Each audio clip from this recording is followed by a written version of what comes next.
Darakta yaushe ka dawo acting ne? Da ba an kore ka ba? Ko Alinon ya da kai? Wallahi na acting. Dama na ga gaban jiba. Wallahi. Na kare shi ba. Mana ita ma ta dawo. Ita ma ta zo.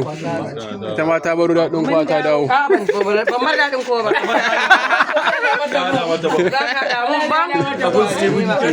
Ta dawo?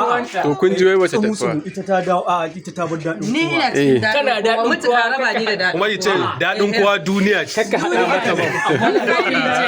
Kaga a gaya wa Stefani ta ce ta fita da. Kai zan gaya wa. Amma babu ruwana. Kai ka san daɗin kowa mutu ka raba. Ya gaji. Duk wanda ya san daɗin kowa. Ya san a cikin series da ake yi. Daɗin kowa duniya ne. Duniya yan kallo.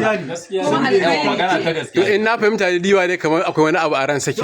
Kamar dai yau din ba ta mai daɗi ba yake so ya cire ta. Cikin daɗin kowa.